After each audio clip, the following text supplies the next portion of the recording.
नमस्कार दोस्तों, मेरा नाम राहुल है और आप सबका स्वागत है हमारे चैनल राहुल इंजीनियर पर। आज हम एक बहुत ही दिलचस्प और बहुत ही मोटिवेशनल, इंस्पिरेशनल और एक हार्ट टचिंग स्टोरी की बात करेंगे।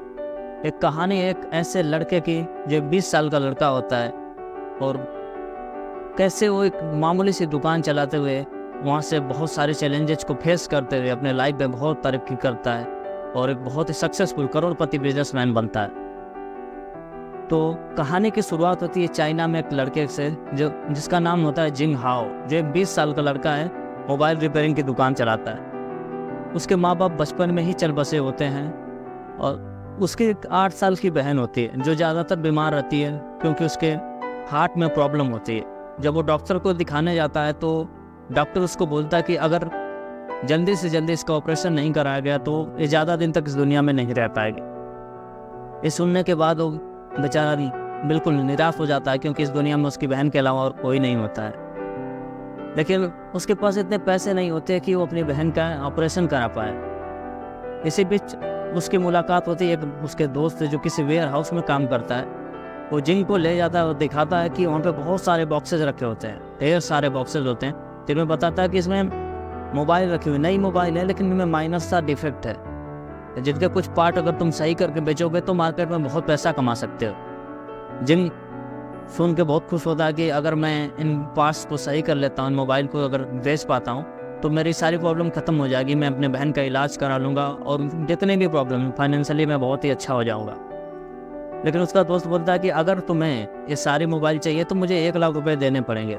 दरअसल ऐसा होता है कि उस समय चाइना में रूल होता है कि अगर किसी भी चीज़ का कोई मालिक है और वो मालिक किसी कारण वो जेल चला जाता है तो प्रॉपर्टी जो कब्जा कर ले उसका हो जाता है। उस वेयर हाउस का जो मालिक होता है उसको जेल हो गई होती है तो उसका दोस्त अब उस पर कब्जा कर लिया होता है। तो जिंग चाहता है कि वो मोबाइल उसको मिल जाए, वो उसको बेच पाए, लेकिन उसका दोस्त बोलता है मुझे 1 लाख रुपए चाहिए। अब उसके पास इतना पैसा नहीं होता है कि उसको 1 लाख रुपए दे पाए। तो इस सिलसिले में बैंक जाता है लोन के लिए वो फॉर्म वगैरह अप्लाई करता है। फिर वहाँ से कुछ मोबाइल्स के पार्ट्स मोबाइल लेके गया होता है। एक मॉल होता है जहाँ पे मॉल में सेकेंड हैंड मोबाइल बेची जाती है। तो वहाँ पे दुकानदार के पास जाता है, उसको सारा बताता है कि मेरे पास ऐसी ऐसी मोबाइल्स हैं, मैं उनको ठीक करके अगर हम दोनों मिल के सेकेंड हैंड में बेचें तो बहुत सारे पैसा कमा सकते हैं। तो उसकी डील उससे हो जाती है, वो दुकानदार मान जाता है कि चलो ठीक है, कोई नहीं, तुम बना के ले आओ।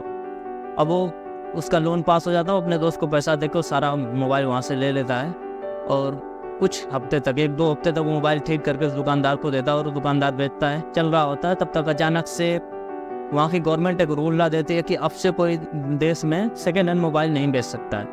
ये सुन के बाद वो घबरा जाता है, बेचारा मोबाइल की दुकान के पास जाता है, उससे बोलता है तो बोलता है कि मैं इसमें क्या कर सकता हूँ, गवर्नमेंट का रूल है, अगर कोई मोबाइल खरीद ही नहीं सकता तो फिर हम बेचेंगे कैसे। तो बोलता है कि यार मैं बर्बाद हो जाऊँगा, मेरे पास पैसे नहीं है, मेरे इतनी मजबूरियाँ ये वो है। वो आदमी एक नहीं सुनता कि वो बोलता है कि ये तुम्हारी पर्सनल प्रॉब्लम है, तुम इसे सुलझाओ, मैं इसमें क्या कर सकता हूँ। बेचारा बिल्कुल निराश हो जाता है, वो क्या करे, आके फिर अपने दुकान पर काम करने लगता है। कुछ दिन और बीतता है, दुकान का वो लोन नहीं चुका पाता है तो बैंक से उसको नोटिस आ जाती है कि अगर 1-2 दिन में तुम नहीं खाली कर दोगे दुकान तो मगर पैसा नहीं चुकाते हो तो तुम्हारी दुकान नीलाम कर दी जाएगी। और उसके पास पैसा नहीं होता, उसकी दुकान भी नीलाम हो जाती है। अब उसके पास कोई काम नहीं होता है जिससे वो अपनी फैमिली के खर्चे उठाए, अपनी बहन के खर्चे उठाए, खुद के खर्चे उठाए। तो वो अपने एक दोस्त के पास जाता है जो एक फैक्ट्री में काम करता है।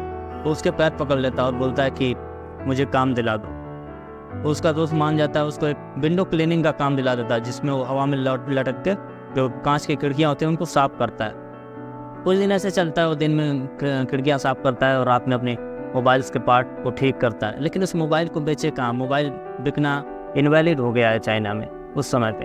तो वो उस कंपनी के मालिक के पास जाता है, उसके मैनेजर के पास जाता है जो मोबाइल बनाई होती है। तो बताता कि आपकी कंपनी की ढेर सारी मोबाइल मेरे पास पड़ी हैं, अगर आप चाहो तो हम उनके पार्ट्स को निकाल के किसी इंटरनेशनल मार्केट में दूसरे कंट्री में बेच सकते हैं। उसका मैनेजर बोलता है बहुत मुश्किल है क्योंकि उसके लिए क्वालिटी चेक से होके जाना पड़ता है। वो बोलता है मुझे अपने काम पे पूरा भरोसा है, मैं उतने शानदार तरीके से पार्ट्स को निकालूंगा, उनमें कोई प्रॉब्लम नहीं आएगी और क्वालिटी चेक में भी पास हो जाएगी। वो बोलता है ठीक है तुम करो। वो कुछ पार्ट्स निकाल के लाता है, क्वालिटी चेक होती है और क्वालिटी चेक में पास हो जाते हैं। लेकिन उसका मैनेजर बोलता है मैंने सिर्फ क्वालिटी चेक कराने के लिए बोला था, मैंने ऐसा नहीं बोला था कि तुम क्वालिटी चेक करा लेते हो, तुम्हारा पार्ट पास हो जाता है तो मैं उसको खरीद लूँगा। बेचारा बहुत दुखी होता है क्योंकि उसके पास और कोई चारा नहीं होता। अब वो उसके मालिक के पास जाता है, जो कंपनी का मालिक होता है, लेकिन उसका मालिक उससे मिल नहीं पाता है क्योंकि उसको स्टेशन जाना होता है, बहुत लेट हो रहा होता है। वो अपने कार में बैठ के जा रहा होता है, पीछे पीछे जिंग भी भागता जाता है। जब वो स्टेशन पर जाता है तो जो कंपनी का मालिक जिस ट्रेन में बैठता है, जिंग भी उसी ट्रेन में चढ़ जाता है, उसके सामने बैठ जाता है। उससे बोलता है कि मैं आपका ज़्यादा समय नहीं ख़राब करूँगा, आप प्लीज़ मुझसे 5 मिनट बात कर लीजिए। उसका मालिक मान जाता है कि चलो ठीक है, बताओ क्या बात है।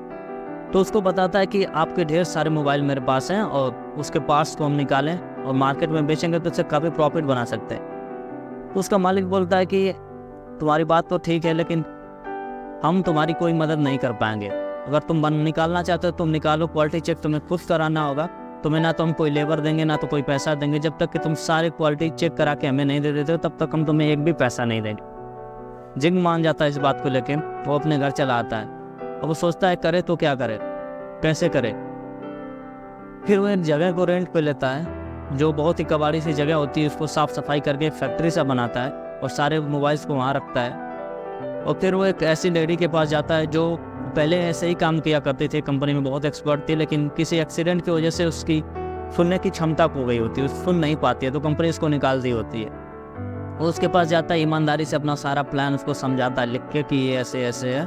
वो लेडी मान जाती है उसके साथ काम करने के लिए। फिर ऐसे ही वो एक और आदमी के पास जाता है जो ऐसे ही काम किया करता था, लेकिन पार्ट टाइम वो बॉक्सिंग किया करता था और बॉक्सिंग में कुछ एक्सीडेंट होने की वजह से उसको भी प्रॉब्लम हो गई थी और कंपनी उसको निकाल देती है।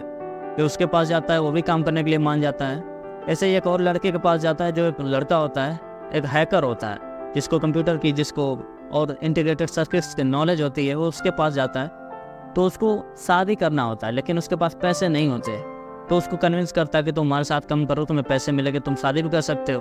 वो बोलता है ठीक है। ऐसे ही बहुत सारे लोगों के पास जाता है जो अपने फील्ड के एक टाइम पे मास्टर रहे हों और आज के टाइम पे या तो रिटायर हो गए थे या उनके पास काम नहीं था, उनको किसी तरह कन्विंस करता अपने साथ काम करने को। अब सब लोग काम करने लगते हैं उसके लिए।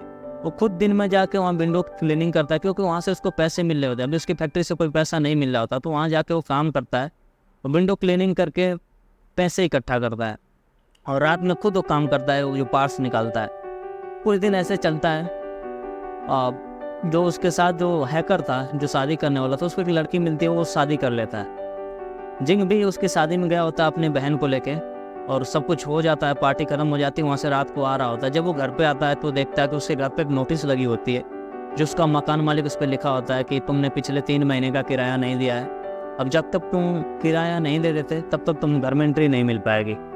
बेचारा बहुत परेशान हो जाता है। रात का टाइम होता है, साथ में उसकी छोटी बहन होती।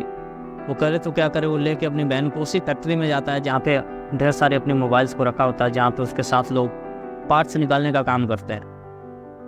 वहाँ पे ले जाता है, किसी तरह अपनी बहन को आंसू लाता है। उसे बहुत दुख होता है कि उसकी बहन की एक तो तबीयत खराब है, ऊपर से उसको ऐसे हालात में रखना पड़ रहा है, लेकिन उस बेचारे के पास और कोई ऑप्शन नहीं होता है, और करे तो क्या करे।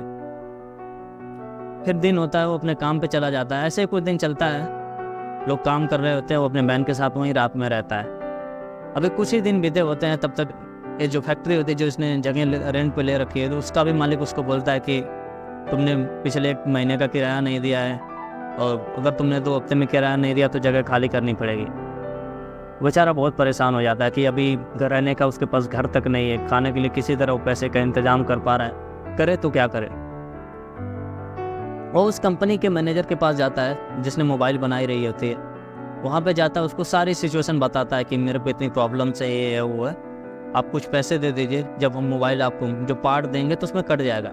लेकिन वो मैनेजर पैसे देने से साफ साफ मना कर देता है। वो बोलता है हमारी जो डील हुई थी ये हुई थी कि जब तक तुम सारे पार्ट्स हमें नहीं ला के दे देते हम तुम्हें 1 भी रुपया नहीं देंगे। वो बहुत कोशिश करता है, अपना रोना रोता है बेचारा कि प्लीज़ दे दीजिए, लेकिन वो 1 भी पैसा देने को राजी नहीं होता है, और नहीं तो उसको धमकाता कि अगर तुम पैसा मांगोगे तो तुम्हारी डील भी कैंसिल कर सकते हैं।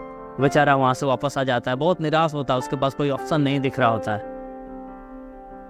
फिर क्या करता है कि जितने लोग उसके साथ काम करते हैं उन सबको बुलाता है और वहाँ पे बैठ के सबको बताता है कि देखो मुझे नहीं पता कि मैं तुम लोगों को पैसा दे भी पाऊंगा कि नहीं, तुम लोग मेरे लिए काम तो कर रहे हो, लेकिन खुद मेरे पास पैसे नहीं है, मैं तुम्हें कहाँ से दूंगा। क्या तुम इसके बावजूद मेरे साथ काम करना चाहोगे, क्योंकि अब फैक्ट्री भी बंद होने को जा रही है, क्योंकि मेरे पास पैसे नहीं उसको रेंट देने के लिए। उसकी सच्चाई और ईमानदारी को देख के उसके साथ वाले उसके साथ बिना पैसे के भी काम करने को तैयार हो जाते हैं। और वो बोलता है कि एक काम करो, आप सब लोग अपने अपने कैपेबिलिटी के हिसाब से बॉक्सेस उठा के अपने घर ले जाओ वहाँ पे पार्ट्स निकालना। सब लोग लेके चले जाते हैं, लेकिन जिंग के पास खुद का घर ही नहीं है, वो कहाँ रहे, ना तो किराए का घर है ना कुछ। फिर वो एक नर्सिंग होम में चला जाता है, वहाँ पे रहता है वो अपने बहन को लेके। दिन में वो विंडो क्लीनिंग का फिर से वही काम पे चला जाता है, रात के पार्ट्स निकालता है। धीरे धीरे कुछ टाइम बीतता है और सारे पार्ट्स निकल के रेडी हो जाते हैं। सारे पार्ट्स को क्वालिटी चेक के लिए भेज दिए जाते हैं। जब क्वालिटी चेक हो जाता है तो कंपनी का मालिक इन सबको बुलाता है, और जब रिपोर्ट आती है तो उसमें साफ साफ लिखा होता है कि आप लोगों के सारे पार्ट्स क्वालिटी चेक में पास हो गए हैं। ये सुन के सब बहुत खुश होते हैं। उनका मालिक उनको बुलाता है, कहता है तुम लोगों ने बहुत ही बेहतरीन काम किया है। तो जो एक काम कर रहे थे उसका अपना नाम रखा था कंपनी का नाइस व्यू, तो उनको बोलता है कि चलो तुम लोगों को मैं 2 साल का कॉन्ट्रैक्ट देता हूँ। सब लोगों के पास अब पैसे हो जाते हैं, सब लोग खुश हो जाते हैं कि चलो हमारे पास पैसे आ गए फाइनली। उनको 2 साल का कॉन्ट्रैक्ट भी मिल जाता है। जिंग भी उस पैसे से अपनी बहन का इलाज कराता है और अपने रहने के लिए घर और रेंट पे लेता है। ऐसे ही चलता रहता है। फिर आगे 4 साल बाद जो होता है दिखाया जाता है कि वो जिंग जो नॉर्मल से दुकान चला रहा होता है, इतनी सारी परेशानियों को झेला होता है। आज उस नाइस व्यू जो कंपनी जहाँ पे उन्होंने फैक्ट्री चालू करी थी पार्ट्स निकालने को, वो कंपनी बहुत बड़ी हो चुकी है। हजारों लोग उसके लिए काम कर रहे हैं और वो उस कंपनी का मालिक बन गया, CEO हो गया उस कंपनी का, और वो कंपनी बहुत बड़ी हो चुकी है। इस कहानी से हमें यह सीखने को मिलता है कि अगर लाइफ में आप सच में कुछ करना चाह रहे हैं, अपने दिल से कुछ करना चाह रहे हैं, तो परेशानियां, लाख परेशानियां हैं, एक से बढ़ के एक परेशानियां आएंगी। आप उनका सामना करिए। वो परेशानियां आपके लिए कुछ ना कुछ सोल्यूशन लेके आती है। अगर परेशानियां आ रही तो कुछ सोल्यूशन भी आते हैं। ये कहानी यही सिखाती है कि अगर आप सच में लाइफ में कुछ करना चाह रहे हैं तो अपने हौसलों, हिम्मत और जज्बे को हमेशा बनाए रखिए। आपने देखा कि कैसे जिंग के पास एक समय ऐसा था कि उसके रहने के लिए घर नहीं था, खाने के लिए पैसे नहीं थे, अपनी बहन के इलाज कराने के लिए पैसे नहीं थे। किसी तरह वो यहाँ वहाँ रह के कैसे कैसे काम करके वो पैसे इकट्ठे किया, उसने हिम्मत नहीं आ रही। और आप सब ने जाना कि कैसे इतना बड़ा हो आज कंपनी का मालिक बनाया, करोड़पति बनाया, एक अमीर इंसान बनाया।